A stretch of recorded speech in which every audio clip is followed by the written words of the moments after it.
Bueno, vamos a desglosar esto, porque la exploración a fondo que tenemos preparada hoy me parece fascinante. Y quiero que quienes nos escuchan empiecen por imaginarse una escena muy específica. A ver, dinos. Es pleno enero, ¿no? Y el viento helado golpea las ventanas con una fuerza brutal. La nieve cubre las calles de la ciudad de manera implacable. El clásico invierno del norte. ¡Exacto! Y el simple acto de salir por la puerta requiere, pues, ponerse 3 capas de ropa, guantes, bufanda, un abrigo pesadísimo. Además, el cielo ha estado de un gris monótono durante semanas. Híjole, sí, esa rutina de invierno en lugares como Toronto, Chicago o cualquier metrópolis del norte puede sentirse verdaderamente agotadora. Totalmente. Es como si el clima mismo conspirara para drenar la energía de sus habitantes. Y fíjate que es un contraste necesario de establecer desde el principio, porque el frío extremo no solo afecta la logística diaria de millones de personas. Claro, te cambia el humor. Sí, afecta directamente su estado de ánimo y genera una necesidad psicológica muy real de buscar refugio. La urgencia de escapar de ese entorno se vuelve casi un instinto de supervivencia, durante el primer trimestre del año. Y es ahí donde entra nuestro tema de hoy. Porque hoy tenemos sobre la mesa una pila de documentos históricos, análisis geográficos y hasta recortes de la prensa internacional de los años 60. Archivos muy valiosos, por cierto. Buenísimos. Y todos explican exactamente cómo se construyó la ruta de escape perfecta para este escenario gélido que acabamos de describir. Y lo que muestran nuestras fuentes es cómo un punto geográfico muy específico logró capitalizar ese instinto de huida de una manera verdaderamente magistral. Porque el cambio es drástico. O sea, tras un vuelo de apenas unas horas, ese paisaje de hielo y cielos grises se transforma por completo. Como magia. Sí, literal. Las puertas del aeropuerto se abren y lo primero que percibe el viajero es, pues, una brisa cálida, el olor a sal, el sonido del océano Pacífico. Y un clima perfecto de 25 grados. Exactamente. Se pasa del invierno más crudo a una selva tropical en un parpadeo. Y la misión de nuestro análisis de hoy es desentrañar cómo Las Peñas, que era un pueblito de pescadores sumamente tranquilo y aislado en la costa occidental de México, logró esta transformación. A lo que hoy conocemos como Puerto Vallarta. Ajá, uno de los destinos turísticos más codiciados y exitosos para los norteamericanos. O sea, cómo pasó de ser un lugar de redes y lanchas a un imán internacional. Bueno, lo fascinante aquí es que el éxito sostenido de un destino turístico a este nivel rara vez es un accidente. No es pura suerte, claro. Para nada. Al cruzar los datos climáticos con los registros históricos y las estrategias de desarrollo que tenemos en las notas, emerge un patrón muy claro. Una especie de fórmula. Exacto. Es una fórmula de desarrollo sumamente precisa. Estamos ante un caso de estudio donde una anomalía geográfica, un momento histórico mediático muy particular y una estrategia de resistencia cultural chocan. Y chocan de manera perfecta para crear este motor económico. ¿Sí? ¿A largo plazo? Pues para entender esa fórmula, yo creo que primero tenemos que mirar el plano físico de esta historia, ¿no? Los cimientos. Sí, la geografía, porque antes de analizar quién visita este lugar hoy en día o las razones culturales por las que regresan año tras año, necesitamos entender el escenario físico. No se puede construir un paraíso sin la naturaleza adecuada. Definitivamente. Y los documentos apuntan al occidente de México. En el estado de Jalisco. Específicamente en lo que se conoce como la Bahía de Banderas, una ubicación que, fíjate, no podría ser más estratégica. ¿Por qué lo dices? Bahías hay muchas. Sí, pero la Bahía de Banderas no es una bahía cualquiera. Es una de las extensiones de agua más profundas y amplias del mundo, y está abierta directamente a las corrientes del Océano Pacífico. ¡Wow! Ok. Sin embargo, lo que realmente define el carácter climático y visual de Puerto Vallarta, no es únicamente el océano. Sino lo que está atrás, ¿verdad? Exacto. La dramática barrera física que se erige justo a sus espaldas, que es la cordillera de la Sierra Madre Occidental. Y para que la audiencia lo pueda visualizar mejor, el análisis geográfico sugiere imaginar, un enorme anfiteatro natural. Es una analogía perfecta. Sí, imagínense que las montañas de la Sierra Madre Occidental funcionan como las inmensas gradas circulares de este anfiteatro. Gradas que están completamente cubiertas de una selva exuberante. Una vegetación increíble. Ajá. Y mientras tanto, las aguas azules de la bahía son el gran escenario principal. Y justo en medio, en esa estrecha franja donde la selva choca violentamente con la arena, ahí se asienta la ciudad. Es un choque de ecosistemas fascinante. Pero a ver, aquí tengo que hacer una pausa. Porque yo entiendo que las montañas son altísimas y visualmente espectaculares. Eso me queda claro. Sí, Invierno. O sea, una montaña no es un muro de concreto hermético. ¿Por qué el aire congelado del norte simplemente no pasa por encima de la bahía o la rodea? Es una excelente pregunta y de hecho nos lleva a la mecánica de fluidos y la meteorología básica que documentan nuestros archivos. A ver, explícamelo sin tanta jerga técnica. Claro, las montañas de la Sierra Madre Occidental actúan como un escudo orográfico masivo. Ok, un escudo. ¿Sí?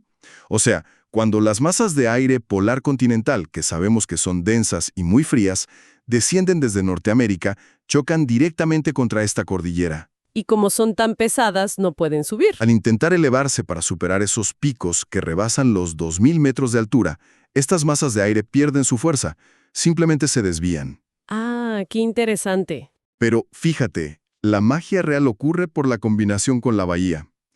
Las aguas ultraprofundas de la Bahía de Banderas actúan como una gigantesca batería térmica. ¿Una batería? O sea, ¿guardan el calor? Exactamente. Durante el verano absorben cantidades masivas de radiación solar. Y luego, durante el invierno, liberan ese calor muy lentamente hacia la costa. Ah, ya entiendo. Entonces no es simplemente un muro pasivo que bloquea el viento helado. ¿No? Es mucho más activo que eso. Es más bien, como una manta térmica combinada con un radiador solar de aguas profundas. O sea, la montaña atrapa la humedad cálida que libera el océano y crea un efecto invernadero natural. Lo resumiste perfecto.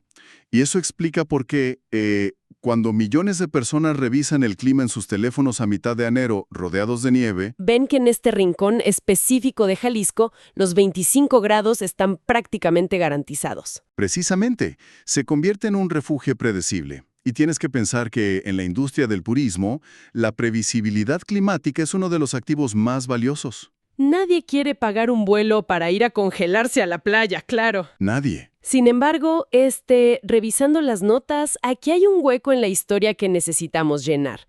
Porque tener una termodinámica perfecta y cascadas de agua dulce cayendo al mar, pues no sirve de absolutamente nada si el resto del mundo ignora que existes. Un paraíso escondido es solo eso, un lugar escondido. Exacto.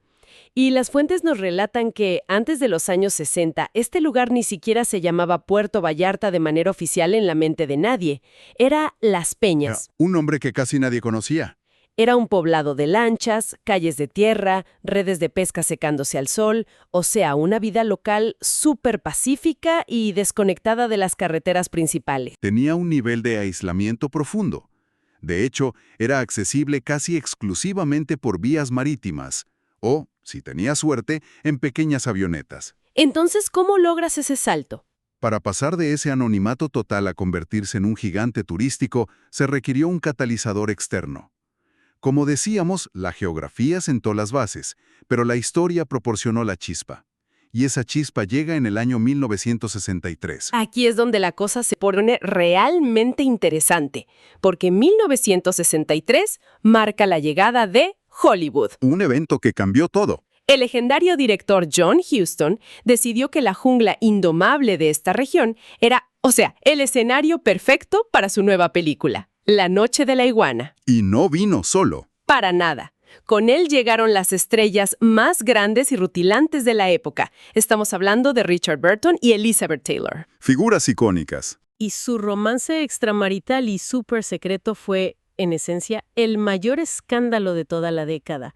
Yo los veo como los primeros influencers de viajes a nivel global, Totalmente de acuerdo. porque arrastraron tras de sí a una verdadera legión de reporteros, ¿no? El escrutinio mediático no tenía precedentes. O sea, imagínate a los paparazzis de esa época. Al no tener infraestructura hotelera donde quedarse. Porque era un pueblito pesquero. Exacto.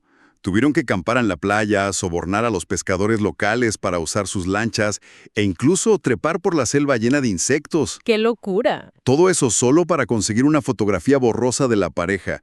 Y fíjate, el subproducto de esa persecución tan obsesiva fue que los periódicos y revistas de todo el mundo comenzaron a imprimir las fotos casi a diario. Sí, publicaban imágenes espectaculares de playas vírgenes, puestas de sol increíbles, estas montañas exuberantes de las que hablábamos. O sea, fue una campaña de publicidad global incalculable, algo que el pueblo de Las Peñas jamás hubiera podido pagar por su cuenta. Ni en sueños. Pero, a ver, espera un momento. Aquí tengo que cuestionar un poco esa narrativa. Adelante, dime. Porque se han filmado miles de películas de Hollywood en lugares súper remotos a lo largo de la historia.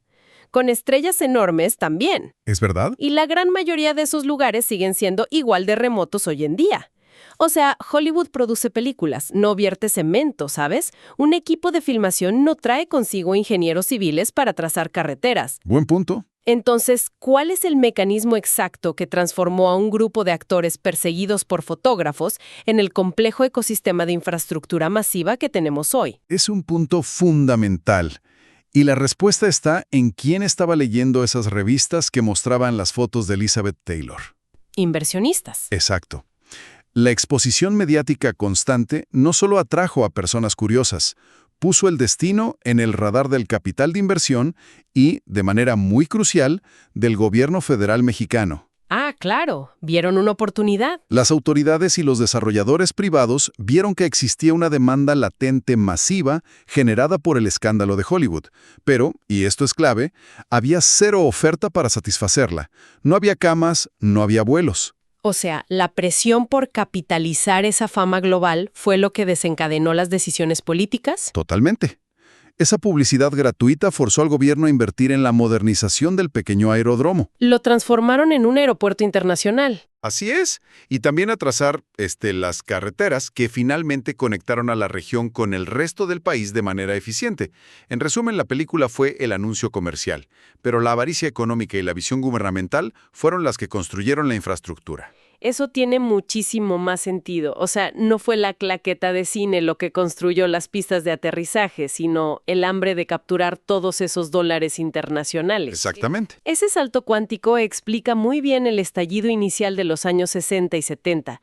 Pero, a ver, la fama mediática es extremadamente volátil. Muy efímera, sí. Las estrellas envejecen, la atención del público cambia de tema y las películas clásicas desaparecen de las conversaciones cotidianas. Si alguien hoy, en pleno invierno, busca huir de la nieve, no necesita cruzar una frontera internacional. En Norteamérica tienen a Florida, por ejemplo. Tienen opciones domésticas mucho más fáciles.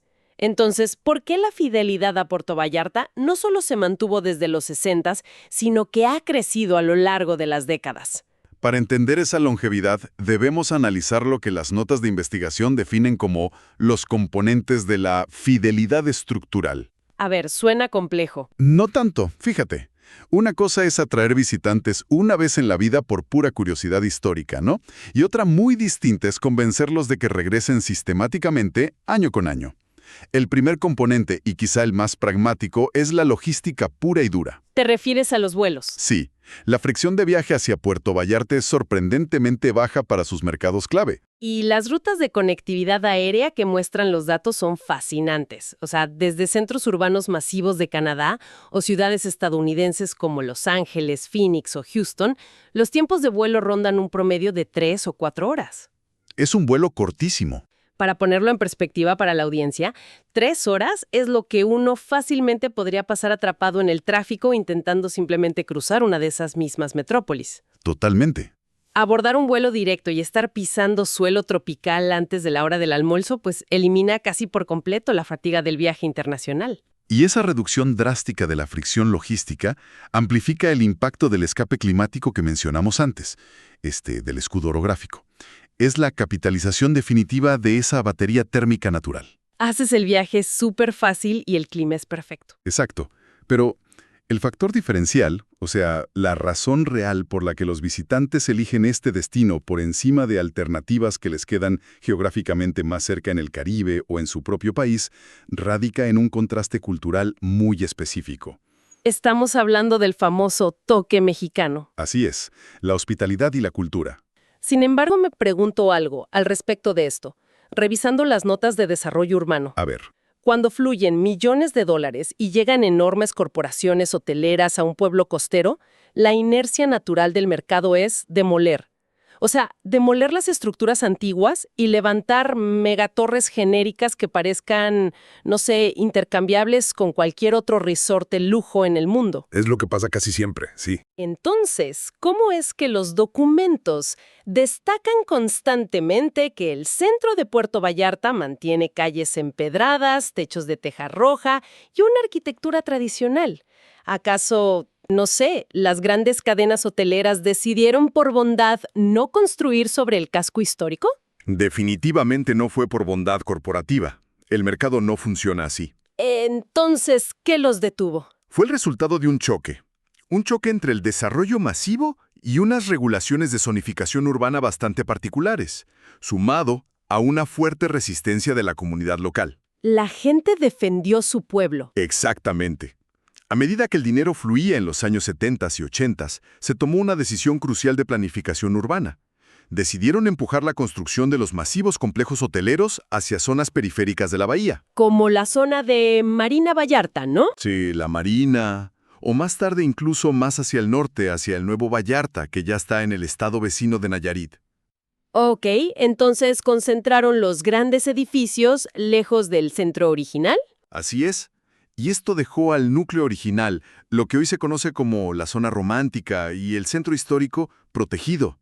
Protegido por códigos de construcción muy estrictos que limitaban la altura de los edificios y exigían mantener la estética de las fachadas blancas y los techos de teja. ¡Wow!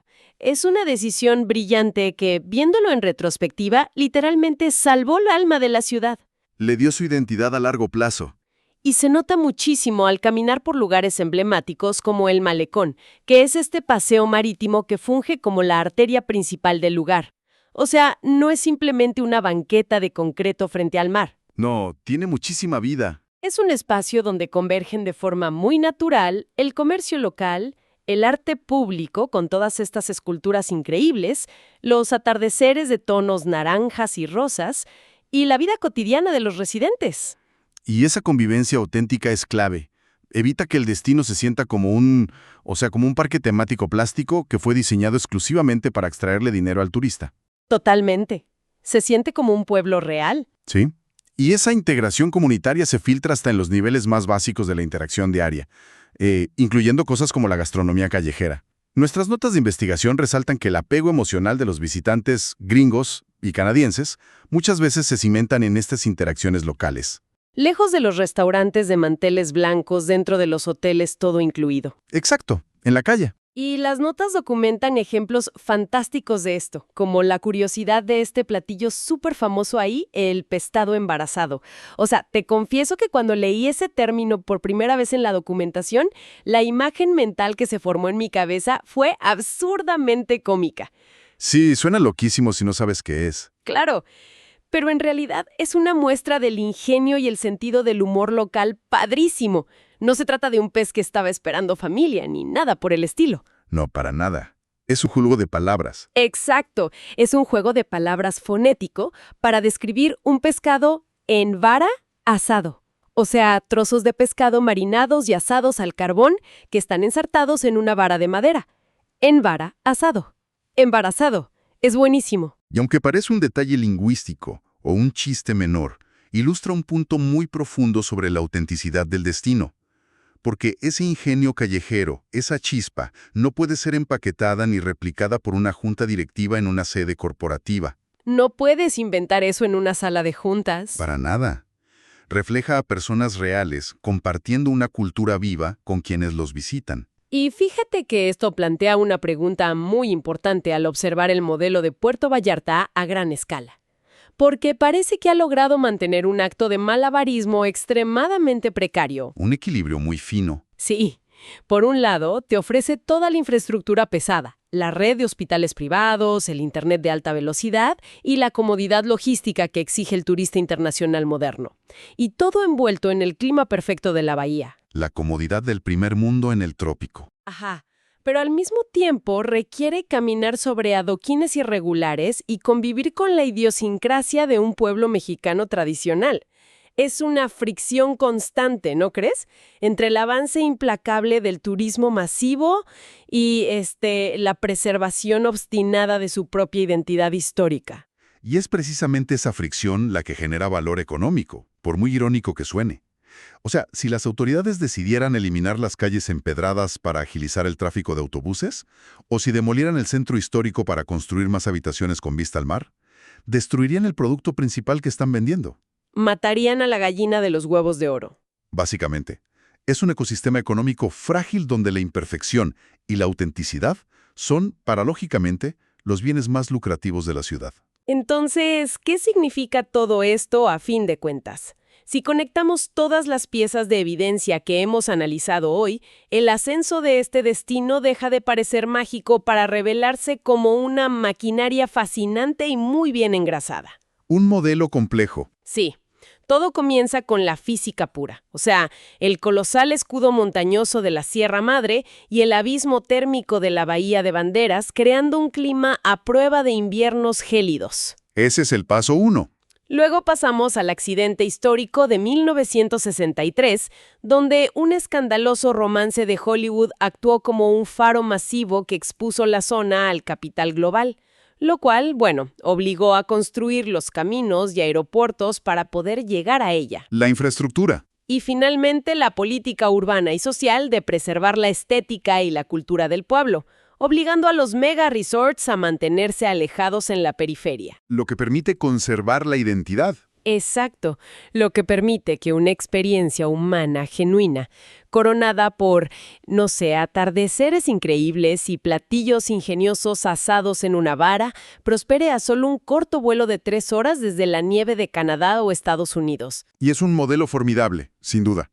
Pero nos deja con una paradoja fascinante que me gustaría dejar sobre la mesa para que quienes nos escuchan lo reflexionen. Porque cualquier estudioso del desarrollo urbano debe cuestionarse esto. A ver, ¿cuál es esa reflexión final? Si el verdadero magnetismo de este lugar, o sea, el núcleo absoluto de su éxito financiero, reside en la nostalgia y la autenticidad de sentirse como un pequeño y humilde pueblo de pescadores, ¿hasta qué punto puede el lugar seguir creciendo? Híjole, es una gran pregunta. ¿Hasta qué punto puede seguir atrayendo a millones y millones de personas, construyendo más infraestructura, antes de que el mismo peso del desarrollo masivo aplaste exactamente esa esencia íntima que lo hizo famoso? O sea, ¿puede la nostalgia seguir funcionando como un modelo de negocio sostenible a largo plazo, cuando la inercia del mercado siempre exige crecimiento infinito? Es una paradoja brutal. El mismo encanto que atrae a las multitudes es, irónicamente, exactamente lo que esas multitudes amenazan con extinguir con su mera presencia. Así es el turismo masivo. Es un dilema sobre el costo del éxito que yo creo vale la pena analizar con muchísimo cuidado la próxima vez que cualquiera de nosotros busque refugio bajo esos techos de teja roja, huyendo lejos del frío implacable del norte.